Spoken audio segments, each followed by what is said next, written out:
नमस्कार दोस्तों। स्वागत है आपका ए स्टडी परिवार में।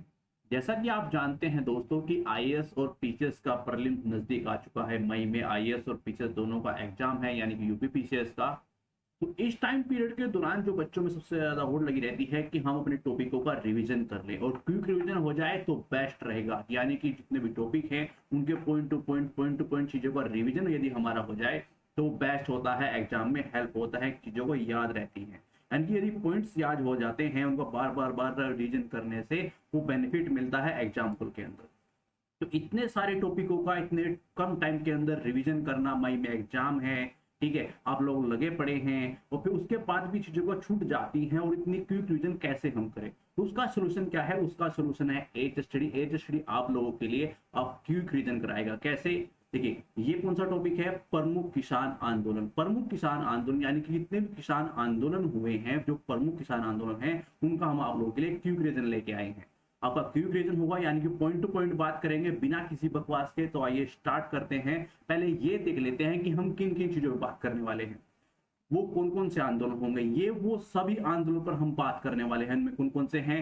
नील आंदोलन है, पाबान आंदोलन है, दक्कन विद्रोह है, चंपारण सत्याग्रह है, खेड़ा सत्याग्रह है, मोपला विद्रोह है, ठीक है। तो ये सभी विद्रोह पर, आंदोलन पर हम बात करने वाले हैं। पहले टॉपिक के बारे में बात करेंगे, जैसे कि कीर्ति किसान सभा है, ठीक है। और किन चीजों पर बात करेंगे हम, जो 19वीं सदी के अंदर यानी 19 शताब्दी के अंदर जो है किस तरह के आंदोलन थे, उनकी रूपरेखा कैसी थी, और 20वीं सदी के आंदोलन की किस तरह की रूपरेखा थी, उनमें अंतर क्या था। देखिए, क्वेश्चन कैसे भी पूछा जा सकता है, तो हम हर टॉपिक पर हर तरीके से बात करने वाले हैं।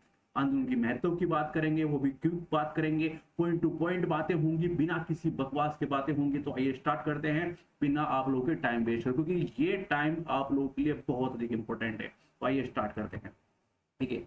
किसान संघर्ष। इन संघर्षों में किसान अपनी मांगों के लिए प्रत्यक्ष तौर पर लड़ते हुए प्रमुख शक्ति के रूप में उभरे हैं। वर्ष 1958 और 1914 के बीच की अवधि के दौरान जो है आंदोलन की प्रवृत्ति 1914 के बाद के आंदोलन की विपरीत थी।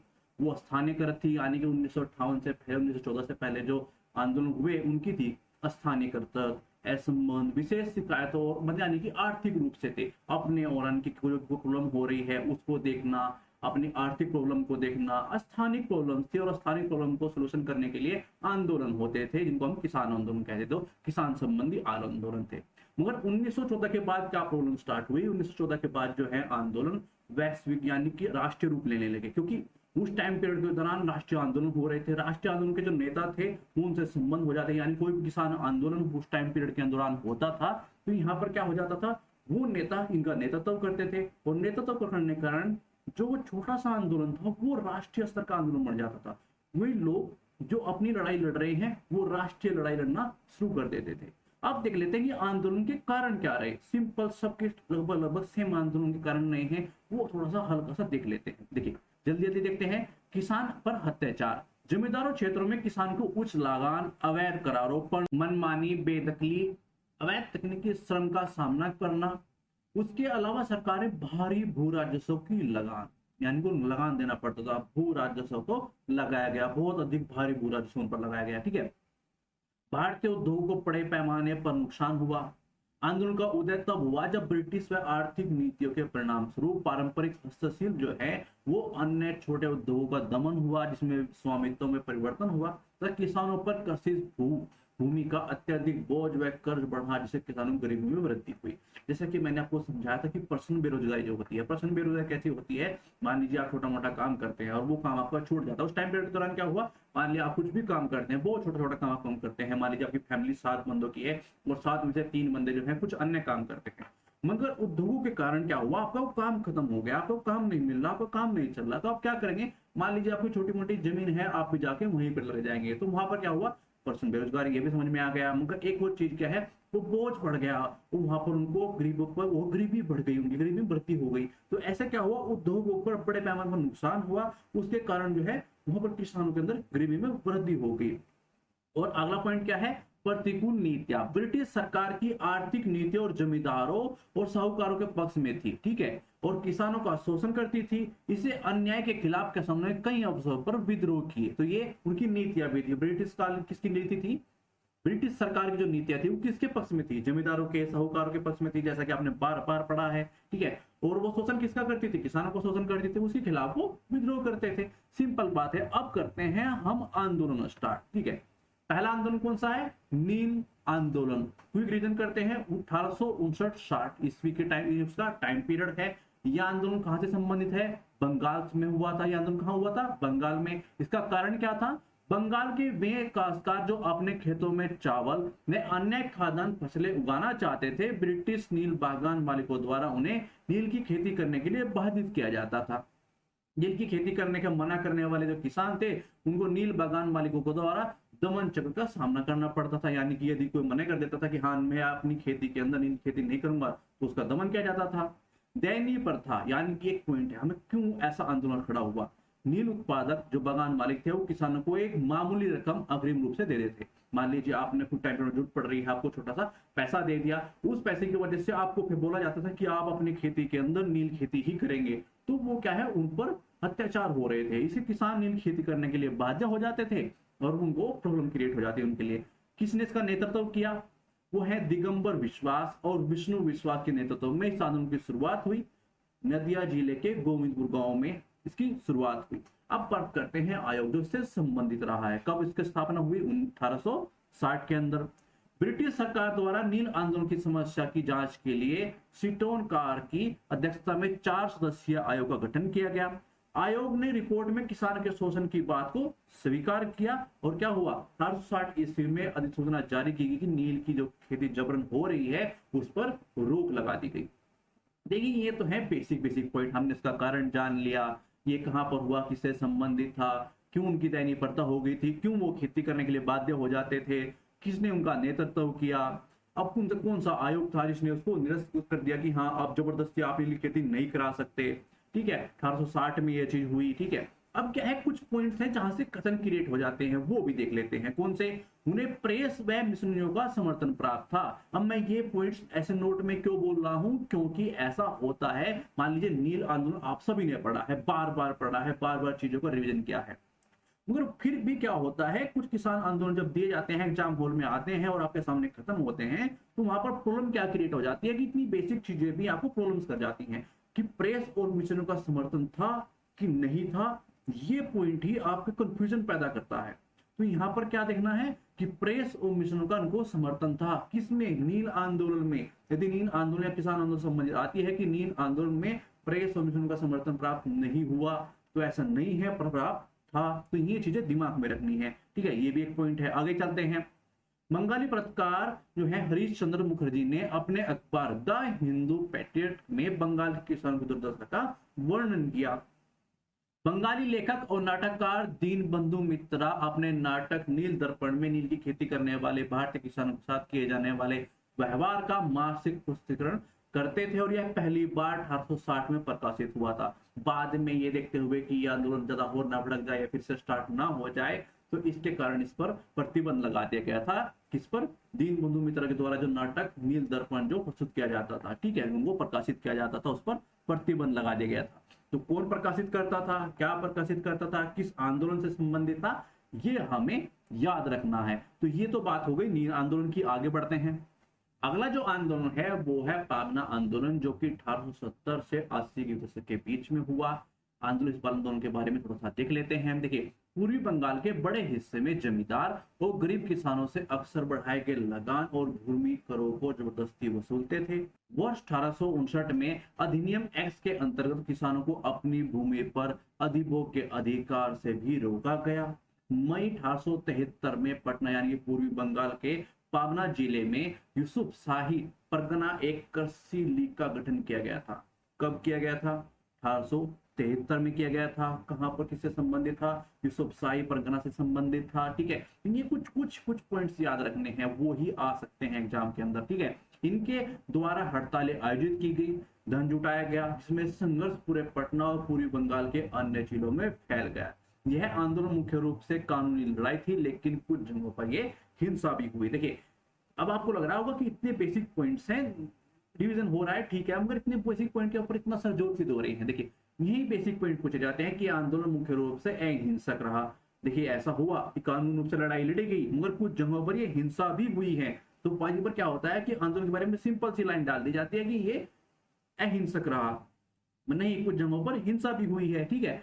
यह लड़ाई वर्ष 1885 तक जारी रही, लेकिन जब सरकार ने बंगाल काश्तकारी अधिनियम द्वारा अधिभोग अधिकारों में वृद्धि कर दी, तब यह खत्म हो गई, ठीक है। यह संघर्ष बंकिम चंद्र चटर्जी, आर.सी. दत्त, सुरेंद्र नाथ बनर्जी के नेतृत्व में इंडियन एसोसिएशन का समर्थन प्राप्त था। तो इसका समर्थन प्राप्त हुआ कि नहीं हुआ, ये भी दिमाग में डाल लेना है कि हाँ, इंडियन एसोसिएशन का समर्थन प्राप्त था। और किन किन का संघर्ष प्राप्त था? बंकिम चंद्र चटर्जी का प्राप्त था, समर्थन प्राप्त था, ठीक है। आर.सी. दत्त का था, सुरेंद्र नाथ बनर्जी का था, इनके नेतृत्व में हुआ, और इंडियन एसोसिएशन का समर्थन इस आंदोलन को प्राप्त था। आगे बढ़ते हैं, अगला देख लेते हैं। अगला कौन सा है? दक्कन विद्रोह है, 1875 इससे संबंधित है, ठीक है। दक्कनी किसान विद्रोह का मुख्य रूप से मारवाड़ी और गुजरात साहूकार के जातियों के खिलाफ किया गया था। रैयत बाड़ी व्यवस्था के अंतर्गत रैयतों को भारी कराधान का सामना करना पड़ा, ठीक है। वर्ष 1867 में भू राजस्व में 50% की वृद्धि हो गई और सामाजिक बहिष्कार के लेते हैं। ये किससे संबंधित है? इसका बेसिक पॉइंट है सामाजिक बहिष्कार, ठीक है। विद्रोह है, दक्कन विद्रोह है, हो सकता है कि सूची के अंदर पूछ ले जाए, तो एक तो यहाँ से क्या चीज आपके क्लियर हो जाएगी, सूची क्लियर हो जाएगी। काफी बार आता है ऐसे ऐसे किसान विद्रोह आपको देखने को मिलते हैं जो आपने पढ़े ही नहीं है, तो सभी यहाँ पर किसान विद्रोह कंप्लीट हो जाएंगे। सबसे बड़ी बात क्या है कि सूची कंप्लीट हो जाएगी, मान लीजिए सूची के अंदर क्वेश्चन पूछ लेगा, वो कंप्लीट हो जाएगा। काफी बार डीपली पूछ ले जाता है, क्या है कि सामाजिक बहिष्कार से कौन सा विद्रोह संबंधित था। सामाजिक बहिष्कार पहले देख लेते हैं वो क्या है। वर्ष 1874 में रैयतों ने साहूकार के खिलाफ एक सामाजिक बहिष्कार आंदोलन का आयोजन किया था। कैसे? उन्होंने साहूकार की दुकानों में सामान खरीदने, खेतों पर खेती करने से इनकार कर दिया। जो नाई थे, धोबी, मोची हैं, उनकी सेवा करने के इनकार कर दिया। इन लोगों ने क्या किया? उनका सेवा, जो जमींदार थे उनकी सेवा करने के लिए उनको इनकार कर दिया कि हम आपकी सेवा नहीं करेंगे, ठीक है। यह सामाजिक बहिष्कार पूना, अहमदनगर, सोलापुर, सतारा के गांवों में तेजी से फैल गया और साहूकारों के घरों और दुकानों पर हमला के साथ एक कृषि विद्रोह में बदल गया, ठीक है। सरकार आंदोलन को दबाने के लिए सफल रही और सुलह के उपाय के रूप में दक्कन कृषक राहत अधिनियम 1879 पारित किया गया। 1879 किससे संबंधित था? दक्कन विद्रोह से संबंधित था। ये जो अधिनियम है दक्कन विद्रोह से संबंधित है।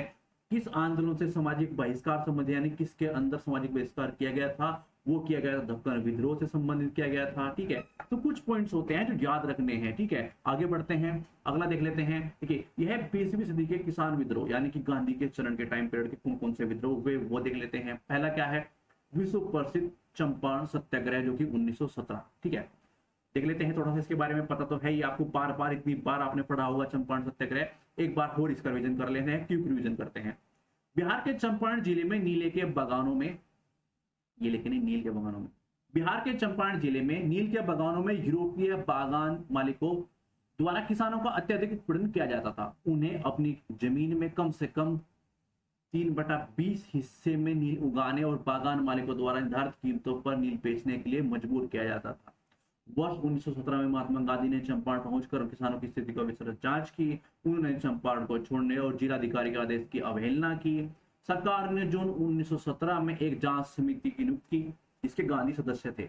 अब पॉइंट याद क्या रखना है, चंपारण आपने 50 बार पढ़ा होगा, मगर काफी बार ये जो पॉइंट है कि गांधी जो समिति गठित की गई थी, जो नियुक्त की गई थी, उसके गांधी सदस्य थे कि नहीं थे? उसके थे सदस्य। इतना बेसिक पॉइंट के ऊपर ही चीजें गलत हो जाती हैं काफी बार की गांधी के सदस्य थे कि नहीं थे उस जांच समिति के। चंपारण तो पढ़ा है मैंने, ठीक है। तो ऐसी चीजें होती रहती हैं। चंपारण कृषि अधिनियम 1918 के अधिनियम के काश्तकार को नील बागान मालिकों द्वारा लगाए गए विशेष नियमों से मुक्त कर दिया गया, ठीक है। तो ये अधिनियम भी याद रखना है, गांधी जिसके सदस्य थे ये भी याद रखना है, और वो की पॉइंट्स आपको पता ही है। आगे बढ़ते हैं, अगला कौन सा है? खेड़ा सत्याग्रह 1918। यह सत्याग्रह को मुख्य रूप से सरकार के खिलाफ शुरू किया गया था। वर्ष 1918 में गुजरात के खेड़ा जिले में फसलें नष्ट हो गई, लेकिन सरकार ने भू राजस्व माफ करने से इनकार कर दिया, साफ मना कर दिया कि हम ऐसा नहीं करने वाले हैं और हम पूरा वसूलेंगे। गांधी जी ने सरदार वल्लभ भाई पटेल के साथ किसानों का समर्थन किया और उन्हें सलाह दी कि जब तक उनकी मांग पूरी नहीं हो जाती है तब तक वे राजस्व का भुगतान रोक दें। और यह सत्याग्रह जून 1918 तक चला। अंत सरकार ने किसानों की मांग को मान लिया। अब आप देख रहे हैं, देखिए जैसा कि मैंने आपको पहले बताया था कि 1918 चंपारण है, खेड़ा है, बारडोली है, यहाँ पर क्या होने लगा? कांग्रेस की जो नेता है, जो मुख्य नेता है, वो इन आंदोलनों का नेतृत्व करने लगे।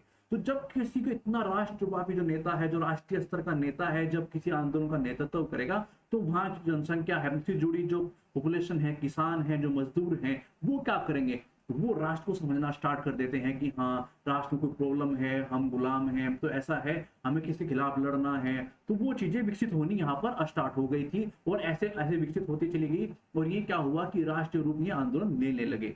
आगे बढ़ते हैं। अगला कौन सा है, मोपला विद्रोह है, ये 1921। यह विद्रोह मालाबार तट में, केरल यानी कि केरल में हुआ था। कहां पर हुआ था, मालाबार तट पर, केरल में, ठीक है।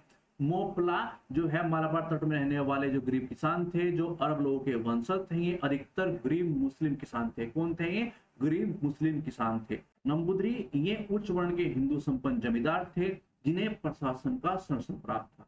तो जमींदार थे वो कौन थे, वो हिंदू थे और उनको संरक्षण प्राप्त था ब्रिटिश का। ये सिंपल सी बात है। कारण क्या रहा, कारण रहा कि जो संपन्न जमींदार हैं उन्हें गरीब मोपलाओं को अत्याचार व अंग्रेजी सरकार के खिलाफ विरोधी नीतियां, उनकी ये अंग्रेजों की विरोधी नीतियां थी। जो जमींदार थे वो क्या करते थे, उनका शोषण करते थे। और इस नेतृत्व का, यानी कि नेतृत्व किसने किया इस विद्रोह का, वो है अली मुस्लियार, ठीक है। किसने किया नेतृत्व, अली मुस्लियार ने किया। समर्थन किस किस का था, महात्मा गांधी का था, मौलाना आजाद का था, शौकत अली का था, ठीक है। स्वरूप कैसा था, यह विद्रोह 1836-54 यानी कि 1836 से 54 तक के बीच में हुआ। यह अमीर और गरीब के बीच का संघर्ष था जिसे औपनिवेशिक शासकों द्वारा सांप्रदायिक रूप दे दिया गया। क्योंकि क्या साफ साफ दिखाई दे रहा है, जो गरीब हैं वो किसान कौन कौन है, मुस्लिम है।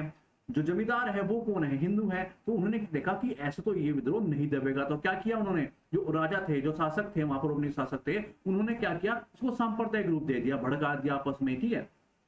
1921 में विद्रोह जमींदारों व अंग्रेजों के हुकूमत के खिलाफ था। आगे बढ़ते हैं। आगे क्या है, उत्तर प्रदेश में किसान आंदोलन, होम रूल लीग के कार्यकर्ताओं के प्रयास तथा मदन मोहन मालवीय के दिशा निर्देशों के परिणाम स्वरूप फरवरी 1918 में उत्तर प्रदेश में किसान सभा का गठन किया गया। सन 1919 के अंतिम दिनों में किसान का संगठित विद्रोह खुलकर सामने आया और इस संगठन को जवाहरलाल नेहरू ने भी नैतिक समर्थन दिया। उत्तर प्रदेश के हरदोई, बहराइच, सीतापुर जिलों में लगान वृद्धि एवं उपज के रूप में लगान वसूली लेकर अवध के किसानों ने एक एका आंदोलन नामक चलाया। किसने चलाया था एका आंदोलन, किससे संबंधित था, उत्तर प्रदेश किसान आंदोलन से संबंधित था, किसके द्वारा चलाया गया। अब छोटी छोटी पॉइंट का एक बार और नजर देख लेते हैं। क्या, होम रूल लीग के कार्यकर्ताओं का प्रयास था मदन मोहन मालवीय के दिशा निर्देश में परिणाम स्वरूप कब, 1918 में उत्तर प्रदेश किसान सभा का गठन किया गया था। अब चेंजेस कैसे होते हैं, चेंजेस होते हैं कि होम रूल लीग के कार्यकर्ताओं के प्रयास स्वरूप और जवाहरलाल नेहरू के दिशा निर्देशों के परिणाम स्वरूप 1918 में उत्तर प्रदेश किसान सभा का गठन किया गया। तो ऐसे ही कुछ पॉइंट्स लिए जाते हैं और गलती कराई जाती है। तो यही पॉइंट मैंने आपके दिमाग में डाल लिया है कि हाँ, होम रूल के कार्यकर्ता थे, मदन मोहन भी थे, हाँ, समर्थन दिया था, नैतिक समर्थन जवाहरलाल नेहरू ने नहीं दिया था, ठीक है। ऐसा भी हो सकता है कि ये चीज आ जाए कि जवाहरलाल नेहरू ने नैतिक समर्थन नहीं दिया था या उनसे समर्थन नहीं था उत्तर प्रदेश किसान आंदोलन सभा को, ठीक है। तो ऐसा नहीं था। यही पॉइंट्स क्लियर करने हैं कि हाँ, किसका समर्थन था, जवाहरलाल नेहरू का, होम रूल के कार्यकर्ताओं और मदन मोहन मालवीय के दिशा निर्देशों के परिणाम स्वरूप 1918 में उत्तर प्रदेश के किसान सभा का गठन किया गया था। आइए आगे बढ़ते हैं। आगे कौन सा है, बारदोली सत्याग्रह है, ठीक है। इसके बारे में देख लेते हैं। 1928 ब्रिटिश सरकार द्वारा गुजरात के बारदोली जिले में भू राजस्व में 30% की वृद्धि करने का कारण वल्लभ भाई पटेल के नेतृत्व में बारदोली किसानों द्वारा एक राजस्व न देने संबंधी आंदोलन का आयोजन किया गया। उसका आंदोलन वहां पर चला दिया गया। बारदोली में एक महिला ने वल्लभ भाई पटेल को सरदार की उपाधि दी।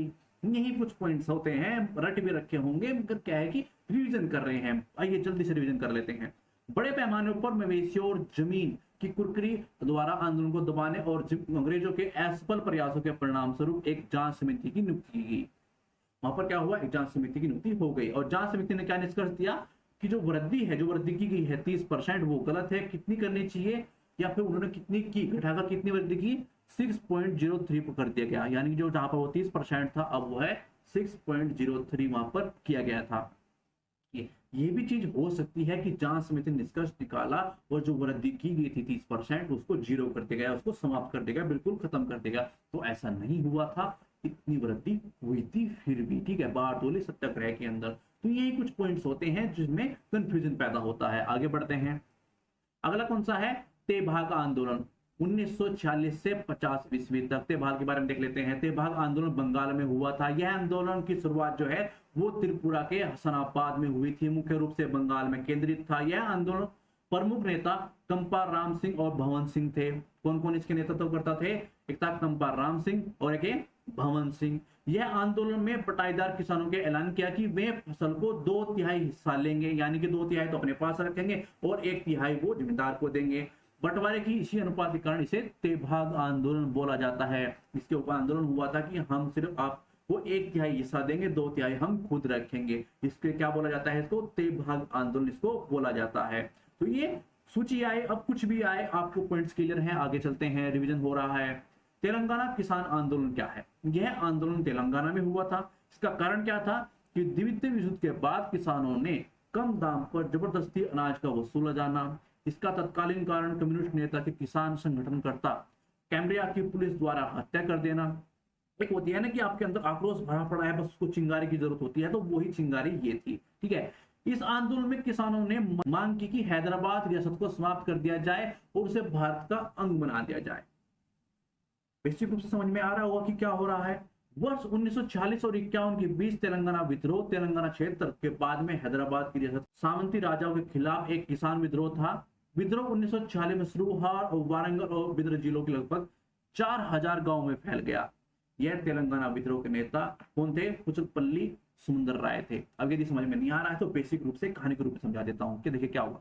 जमींदार, और ये चीज तो आपको पता ही है कि कैसे किसानों का चीजें स्टार्ट होती हैं, वहां पर हो रही थी, ऐसा ही वहां पर हो रहा था। क्या था? जो वहां के शासक थे निजाम, वो क्या है उनका शोषण कर रहे थे और उनके खिलाफ जो जमींदार थे उन्होंने इनको इकट्ठा किया जो उनके संरक्षण में थे, यानी कि कुछ जमींदार उनके संरक्षण में थे और कुछ जमींदार जो है उनके खिलाफ थे। उन जमींदारों ने किसानों को, मजदूरों को इकट्ठा किया और ये आंदोलन स्टार्ट कर दिया। ठीक है, उनके खिलाफ जो है आंदोलन स्टार्ट कर दिया और कुछ टाइम पीरियड के दौरान, यानी कि लगभग 1948 के आसपास जाके वो उनसे संभला नहीं, यानी कि जो जमींदार है जिन्होंने ये स्टार्ट किया था उनसे संभला नहीं है और उन्होंने जो अपनी बागडोर है वो अपने हाथों में ले ली। किसानों ने, मजदूरों ने उसकी बागडोर अपने हाथों में ले ली। पहले वो जमींदार के हाथ में थी और जब वो संभला नहीं, उन्होंने वो चीज खत्म करके वो क्या बोला कि हाँ हमें भारत में मिलना है, हम आपके अधीन नहीं रहना है, इस चीज को खत्म कर दीजिए। और इसकी खत्म कब हुआ था? ये किया था 1951 में। किसके खिलाफ था? अब देखो ये किसके खिलाफ था? जो वहां पर शासक थे, निजाम जो थे, उस टाइम पीरियड के दौरान उस जो रियासत थी, हैदराबाद जो रियासत थी, उस टाइम पीरियड के दौरान जो निजाम थे उसके खिलाफ यह आंदोलन था। उन जमींदारों के खिलाफ था जो उनका शोषण कर रहे हैं। बाद में इतना बड़ा रूप ले लिया, इतना बड़ा क्षेत्र इन्होंने कब्जा कर लिया कि उस क्षेत्र के ऊपर ये खुद अपना चलाने लगे कि हाँ अब हम इसके राजा हैं, ठीक है, हम इसे करेंगे। ये उसका समाप्त कब किया गया? ये किया गया 1951 के दौरान। आगे आगे बढ़ते हैं बिना टाइम वेस्ट किए। अगला है एका आंदोलन। ये कब से कब तक है? 1921-22 ईस्वी में एका आंदोलन अवध में हुआ। आंदोलन का जो केंद्र था वो था हरदोई, बहराइच, सुल्तानपुर, बाराबांकी और सीतापुर। नेतृत्व किसने किया? मदारी, पासी और सहरेब। कारण क्या था? अत्यधिक लगान है, गैर कानूनी रूप से खेती को छीनना है और बेकार प्रथा है। ठीक है। व्यापकता, काश्तकार जो किसान थे और छोटे जमींदार दोनों इसमें शामिल थे। आगे बढ़ते हैं। अगला कौन सा है? संयुक्त प्रांत किसान आंदोलन 1920 से 22 तक। स्थान कौन सा था? संयुक्त प्रांत था। कारण क्या था? आगरा व अवध क्षेत्र में जमींदारों व सरकारों द्वारा किसानों का शोषण, फसल नष्ट हो जाने के बावजूद अत्यधिक लगान वसूल करना। उत्तर प्रदेश किसान सभा ने अवध में किसानों को संगठित करने के लिए एक गौरी शंकर मिश्र और इंद्र नारायण द्विवेदी, मदन मोहन मालवीय के प्रयासों स्वरूप उत्तर प्रदेश किसान सभा की स्थापना की गई, जैसे कि आपने पहले भी पढ़ा है 1918 में। अवध किसान सभा जो है, इस सभा का गठन बाबा रामचंद्र ने किया था और यह मूलतः महाराष्ट्र में रहने वाले थे। सभा ने किसानों से बेदखल जमीन में न जोतने और बेगार ने करने की अपील की थी। नियमों का पालन न करने वाले किसानों को सामाजिक बहिष्कार, जैसे कि नाई है, धोबी है, बंधहीन करने वाले, अपने विवादों को पंचायत के माध्यम से हल करने का आग्रह किसानों से किया गया। स्वरूप कैसा था? आंदोलन अहिंसक था और किसान सभा द्वारा शांतिपूर्ण बैठकों, सामाजिक बहिष्कार, जैसे कि आपने पढ़ा, ठीक है, बेदखल जमीन को न जोतना, इस तरह के कार्य वहां पर किए जा रहे थे। आपसी विवादों को पंचायत द्वारा सुलझाया जा रहा था। ठीक है। परंतु 1921 में कुछ क्षेत्रों में आंदोलन जो है वो हिंसक रूप ले लेता है। इस दौरान किसानों ने बाजारों, घरों, अनाज की दुकान व धावा बोलकर उन्हें लूटा और पुलिस के साथ हिंसक झड़पें हुई। तो ऐसा भी आ सकता है कि संयुक्त प्रांत किसान आंदोलन जो है वो अहिंसक रहा। ऐसा नहीं है, शुरुआत में सभी अहिंसक रहते हैं फिर हिंसा भड़क जाती है। ठीक है, नकारात्मक तत्व हर जगह रहते हैं, तो उस टाइम पीरियड के दौरान भी थे। अवध माल गुजारी रेंट जो संशोधन अधिनियम ने आंदोलन को कमजोर किया। मार्च 1921 तक यह आंदोलन लगभग समाप्त हो गया। ठीक है, तो ये जो टाइम पीरियड के हिसाब था वो आपने देख लिया। आइए आगे बढ़ते हैं। अगला कौन सा है, वो है बिजोलिया आंदोलन 1857। बिजोलिया आंदोलन राजस्थान में हुआ। कारण क्या था, वही जागीरदारों ने किसानों पर 84 प्रकार के लगान रख दी, 84 प्रकार के उस पर लगान थोप दिए। नेतृत्व किसने किया, प्रारंभिक नेता चरण बहादेव, बाद में नारायण बटले से जुड़ गए, उन्हें गिरफ्तार कर लिया गया। यह सत्याग्रह भूप सिंह ने चलाया और बाद में भूप सिंह को गिरफ्तार कर लिया गया, लेकिन जिले से भागकर उन्हें विजय सिंह के पति के नाम से बिचौलिया आंदोलन में शामिल किया गया। बाद में माणिक्य लाल वर्मा ने जमना लाल बजाज से मुलाकात कर उन्हें आंदोलन का नेता बना दिया और 1922 ईस्वी में भारत सरकार एक प्रतिनिधि हॉलैंड जो बिजोलिया पहुंचा और उसकी मध्यस्थता में किसानों के साथ समझौता हुआ और 35 करोड़ को हटा दिया गया। देखिए, ये भी चीज आ सकती है कि सभी करोड़ को हटा दिया गया था या फिर कुछ संख्या जो है चेंज की जा सकती है। तो आइए आगे बढ़ते हैं। अखिल भारतीय किसान संगठन बिहार किसान सभा, इसका गठन जो है वो 1927 ईस्वी में स्वामी सहजानंद सरस्वती ने किया था। किसने किया था, सहजानंद सरस्वती ने किया था। आंध्र प्रांतीय किसान सभा गठन 1928 ईस्वी में एन.जी. रंगा ने किया था। इसका गठन किसने किया था, एन.जी. रंगा ने किया था। अखिल भारतीय किसान सभा, इसका गठन जो है 1936 ईस्वी में, इसका गठन सभी प्रांतीय किसान सभाओं को मिलाकर किया गया था। पहला अखिल भारतीय किसान सम्मेलन 11 अप्रैल 1936 ईस्वी में लखनऊ में आयोजित किया गया। कहां पर हुआ, लखनऊ में हुआ और इसकी अध्यक्षता स्वामी सहजानंद सरस्वती, महासचिव एन.जी. रंगा के चुना गया। इसमें जवाहरलाल नेहरू ने भी शामिल हुए थे। 1 सितंबर 1936 ईस्वी में किसान दिवस के रूप में मनाने का निर्णय लिया। कब, 1 सितंबर 1936 में मनाने का निर्णय लिया गया था। कब किया गया था, 1 सितंबर में। ठीक है, 1938 ईस्वी में आंध्र प्रदेश के गुंटूर जिले के निंदुब्रोल में पहला भारतीय किसान स्कूल खोला गया था। कहां पर खोला गया था, ये याद रखिएगा। आगे बढ़ते हैं। वर्ली आंदोलन 1945 ईस्वी, बम्बई के निकट रहने वाले आदिम जाति वर्ली ने किसान सभा की सहायता से मई 1945 में जंगल के ठेकेदारों और साहूकारों और धनी कृषकों और जमींदारों के विरुद्ध आंदोलन किया था। ये मैंने क्यों रखा है, ऐसा है कि कुछ आपको देखने को मिलते होंगे जब एग्जाम हॉल के अंदर आप आते हैं कि सूची के अंदर कुछ इस तरह के आंदोलन डाल दिए जाते हैं कि आप देखते हैं कि सर ये कहां से पूछे गए हैं, हमने तो नहीं पढ़े। तो ये वो आंदोलन है। ठीक है, बकासत आंदोलन की बात करें तो 1946 से 47 ईस्वी बकासत आंदोलन बिहार में हुआ। वे किसान थे जो जमींदारों द्वारा दी जाने वाली भूमि पर प्रतिवर्ष किराया चुकाकर कृषि करते थे, यानी कि कुछ पर्टिकुलर जो रेंट होता है वो देते थे, उस पर कृषि करते थे। बकासत किसानों के पास कोई वैधानिक अधिकार नहीं थे। जमींदार बकासतों को शोषण करते थे और इसी कारण बकासत एवं जमींदारों के बीच जमकर संघर्ष हुआ। ठीक है, आगे बढ़ते हैं। अगला क्या है, कीर्ति किसान सभा। कीर्ति किसान आंदोलन की शुरुआत जो है वर्ष 1927 में हुई थी। आंदोलन की शुरुआत भाई संतोष सिंह ने की थी। कीर्ति किसान जो सभा है वो कीर्तियों यानी कि श्रमिकों और किसानों की पार्टी थी। संतोष सिंह ने पंजाबी में मासिक पत्रिका कीर्ति का शुभारंभ किया। पहला अंक जो है वो 1926 में अमृतसर में प्रकाशित हुआ। यह बाद में कीर्ति किसान सभा का मुख्य पत्र बना। ठीक है, ये किससे संबंधित है, ये गदर पार्टी से भी संबंधित है, यानी कि जो श्रमिक है, जो किसान हैं, उनको संयुक्त रूप से इस्तेमाल कौन करता था, ये संतोष सिंह है, ये गदर पार्टी से इनका संबंध है, उनके कार्यकर्ता हैं। तो उन्होंने इसकी स्थापना की थी, उन्होंने इसको चलाया था। ठीक है, जैसे कि आपने साइमन कमीशन का नाम सुना होगा, वहां पर जो भीड़ इकट्ठा की गई थी वो इन्हीं के द्वारा की गई थी। वहां पर कीर्ति किसान सभा थी, उनके श्रमिक और किसान भी वहां पर मौजूद थे। आगे बढ़ते हैं। देखिए, अब हमें देख लेते हैं कि 19वीं और 20वीं सदी में जो कृषक आंदोलन हुए हैं उनमें क्या अंतर थे, उनकी प्रकृति यानी कि आंदोलन का उद्देश्य देखें तो इन आंदोलन का उद्देश्य लगभग पूरी तरह से आर्थिक रूप से केंद्रित था। यानी पर्टिकुलर कोई क्षेत्र है, वहां पर कोई प्रॉब्लम है, आर्थिक कोई प्रॉब्लम है, जैसे कि उनका लगान बढ़ा दिया है, इस तरह की जो प्रॉब्लम्स रहती हैं वहां पर उस पर्टिकुलर क्षेत्र से संबंधित थे। मगर बात करें 20वीं सदी की तो वहां पर क्या था, जैसे चंपारण है, खेड़ा है, बाद में बारदोली है। आंदोलन को शुरू में होकर उपनिवेशवाद के खिलाफ व्यापक संघर्ष, किसानों के भारी उपस्थितियां दर्ज की गई। यानी कि उनका उद्देश्य था, पहले क्या था कि अपनी प्रॉब्लम को सुलझाए, बाद में जो बड़े नेता थे, जो राष्ट्रीय स्तर के नेता थे, उनका नेतृत्व किया, उनसे मिले, और बाद में उन्होंने क्या हुआ, वो उपनिवेश के खिलाफ हो गए। बात करें नेतृत्व की इन विद्रोह का नेतृत्व करसन ने किया। यदि मान लीजिए हाल ही कुछ टाइम पीरियड है, मान लो वो क्षेत्र है, पर्टिकुलर क्षेत्र, और उसी का कोई व्यक्ति उसका किसान आंदोलन, जो भी आंदोलन है उसका नेतृत्व करता है, तो वो आंदोलन वहीं तक ही रहता है। अब 20वीं सदी में क्या होता है, आंदोलन का नेतृत्व कोई कांग्रेस है या कम्युनिस्ट के नेता है वो करते थे, तो वो क्या हो जाता था, वो राष्ट्रीय स्तर का आंदोलन बन जाता था। आगे बढ़ते हैं। आंदोलन की सीमा क्या है, क्षेत्रीय पहुंच तक विशेष स्थानीय क्षेत्र तक सीमित रहते थे, पर्टिकुलर एक ही क्षेत्र तक सीमित रहते थे। मगर 20वीं सदी के जो कृषक आंदोलन थे वो अखिल भारतीय आंदोलन थे। आंदोलन का मुख्य रूप कृषक सम्मेलनों और बैठकों का आयोजन था। अब बात करते हैं उपनिवेशवाद की समझ। क्या उस टाइम पीरियड के दौरान उपनिवेशवाद की समझ थी? विशिष्ट और सीमित उद्देश्यों की विशेष शिकायतों के निवारण के लिए निर्देशित थे। उपनिवेशवाद के आंदोलन का लक्ष्य उनका नहीं था, पर्टिकुलर क्षेत्र तक वो सीमित रहते थे। किसानों ने उपनिवेशवाद का विरोध चेतना का उदय हुआ था, जैसा कि मैंने आपको आंदोलन में बताया था। औपचारिक संगठन, कोई औपचारिक संगठन नहीं था। इनके कारण आंदोलन एक अल्पकालिक घटना थी, यानी कि आपकी जो प्रॉब्लम है यदि वो सोल्व हो गई, बात खत्म हो गई, ठीक है। मगर 20वीं सदी के दौरान ग्रामीण भारत में किसानों के स्वतंत्र वर्ग संगठनों का उदय हो चुका था और अखिल भारतीय किसान सभा का गठन वर्ष 1936 में हुआ था, जो आपने अभी पढ़ा है। आगे देख लेते हैं क्या क्या महत्व है, वो भी हम शॉर्ट फॉर्म में देखेंगे, क्यों रिवीजन करेंगे, ठीक है। आंदोलन का महत्व क्या है? किसानों ने अपने कानूनी अधिकार के बारे में जागरूकता विकसित की। इस जो आंदोलन हुए उसमें क्या हुआ, जो अपने अधिकार है उसके बारे में उनको जागरूकता बढ़ी। अन्य विद्रोह प्रेरित किया, यानी कि जो समूह जुड़ा उनमें जागरूकता आई, अब वो किसी अन्य विद्रोह को प्रेरित कर सकते थे।